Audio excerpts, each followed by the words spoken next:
Okay. If you've ever been to a wedding, or at least a wedding in the US, I don't know if this is true elsewhere, you have heard this piece of music before. It's uh, it's a little, it's not, I don't know what I should say about it. Um, it's kind of boring because most of us have heard it so many millions of times. It's probably a beautiful piece, but you just get sick of hearing it at weddings. But it has a very nice chord progression and it's great for us to analyze. So let's listen to this arrangement that I just downloaded from MuseScore. It's fairly short. Uh, and then let's look at the piece and do a quick analysis of it. Here we go.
Okay, so what do we know about this piece?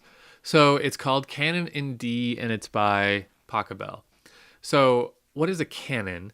I think we've talked about this before, but a canon is a type of piece of music in which um, there are multiple melodies that can kind of start and layer themselves on top of it. So what we have here is a chord progression that is these first four bars, and then on top of that there's other elements that kind of just build and build and build. And this piece gets played really weird. So what ends up happening with this piece all the time is we have the chord progression, and the chord progression is really kind of the piece, because once you get out into this stuff, I don't know anymore what the actual piece is. People kind of add whatever they feel like adding in this kind of stuff, and it gets a little improvisatory, where you're just kind of improvising stuff. Not really. I mean, there is a melody and things in it, but people take a lot of liberties with this piece. But when it comes to the actual chord progression, it's really just these first four bars over and over. So let's take a look at what we've got. It's really spelled out clear for us here. So let me get some text up. So we're in the key of D. We know that for two reasons. One is that the key signature is telling us D. The other is that the name of the piece is Canon in D. So that's a pretty good clue that we're in the key of D. So I'm going to assume that this first chord is probably a 1, but let's look. we have a D, and then in the left hand of the piano, we have F sharp, A, D. So that's a big old D major chord. Cool? Moving on, we have an A in the bass. So that doesn't necessarily mean it's a 5 chord. Let's look at what the notes are up here, because it could be an inversion. So we have E, A, C sharp. So A, C sharp, E would be them in order. So it actually is a 5 chord. So 1, 5. Now we have a B, D, F, and then another B. So B, D, F in the key of D is 6.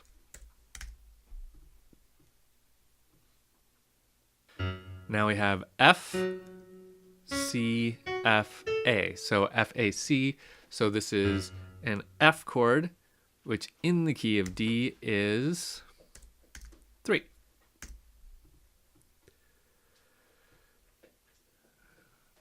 Halfway there.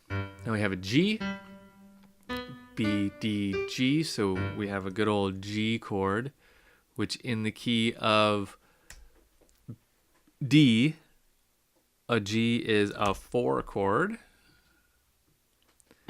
Now we have a D chord, A, D, F. So we're back to a 1 chord.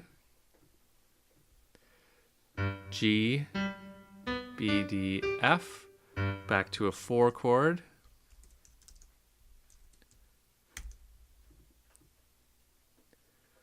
And then A, C, E, A. Back to a 5 chord. And then we probably return to a 1 chord here. D, A, D, F. Yes. So we're down to a 1 chord there, and it starts over. So here is our full chord progression. 1, 5, 6, 3, 4, 1, 4, 5. Okay, so let's go back to where we just were, and let's look for 1, 5, 6, 3. Is there any pattern that we've looked at so far that gets us close to a 1, 5, 6, 3? There isn't exactly, but what we can tell from this is we're going 1, 5. So we know that pattern because we've seen a 1, 5 100 times.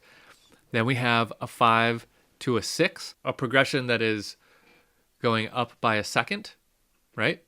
Then we have a 6 to a 3. So that would be, let's count up. So 3 would be 1, 4, 5, 6. So that's a pattern of a 4th. So that could be a descending 4th or an ascending 5th. Could be the relationship between these two chords, depending on how we want to think about it. But then we have a 3 to a 4. So that's an ascending 2nd, 3 to a 4. And then a 4 down to 1 is a 5th relationship chord. And then a 1 up to a 4 is a 4th or a 5th relationship chord. And then a 4 to a 5 is a 2nd relationship chord. So a lot of different pieces of the things we've looked at here.